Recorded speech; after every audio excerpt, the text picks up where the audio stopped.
Welcome back to my channel.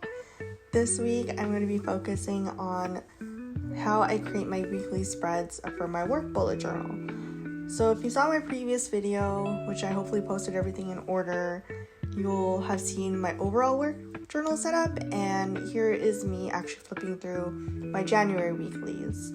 So I decided to use Dutch door spreads, which is like this half page, and then you can still see stuff on the other side of the page that you didn't cut, so you can kind of see like the running list and things like that. And this is a setup I'm using every month. It's just like the color and the stickers change. I mentioned this in the overall year setup that I'm doing a color for each month. One, it's easy. I don't really have to think about like some more elaborate theme, like magic or coffee or something. It's just a color. I'm just going to use stickers in that color palette, and that's it. It's really easy, and it's actually kind of fun because I combine things that I don't necessarily think I would. Anyway, here is me first setting up my calendar spread. You'll see that there are 5 boxes because I work Monday through Friday. I don't work on the weekends, and so there's really no point in having Saturday and Sunday here, and I get more space for these boxes. So I'm pulling out some of my washi tapes and stickers from this Notebook Therapy Light Academia set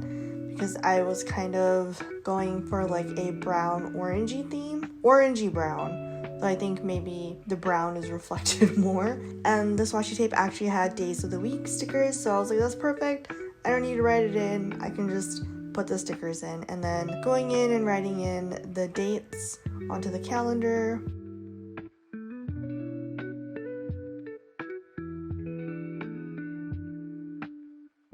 And I often go right to left because I'm left-handed.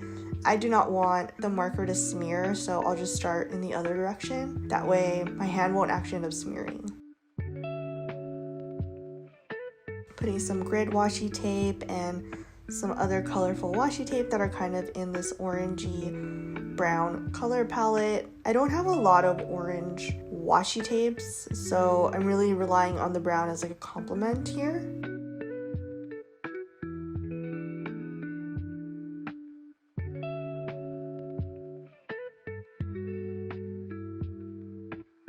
Then going in with my alphabet letter stamps that I color with my marker so I can like keep the color palette consistent. These are water-based markers, so I don't think they should really impact my stamps, even though my stamps are meant for ink pads. I usually just stamp them out. You can also wash them or wipe them off, but I really haven't had any issues so far. And I'll be honest, these are stamps that are pretty cheap. You can buy them on Amazon. You can buy them even cheaper on places like Journal Say. And then at the top, I'm writing in my to-do list heading. So these are the things that I actually absolutely need to do this month. And at the bottom is highlights. So I want to track like cool project milestones or something cool that good that happened that I need to note for reviews later, just because it always becomes way more cumbersome when you have to go in and remember all the stuff you did at the end of the year. Now I'm bringing in something a little different that I haven't used on my channel before. It's this cutting pad. It's like a cutting board, but it's a cutting pad. So you can go ahead and safely cut your paper without ruining your actual surface and stuff like that. In my last video, when I created the waterfall spreads, I just cut them with scissors, which is not very straight. And so I'm actually going to put the mat underneath, cutting mat sounds better. Cutting mat underneath where I'm going to cut the excess paper off for the Dutch door spreads, and I'm using an X-Acto knife and ruler. I saw Aaron Smith do this because at the time of this recording, I didn't have a really big paper cutter. So, and this is actually pretty easy. They came out pretty straight, and maybe you might have to trim a little bit of little extra wispy pieces, but overall it was fine. And this is a random ruler I have. I don't really care if it gets scratched up, so it's fine.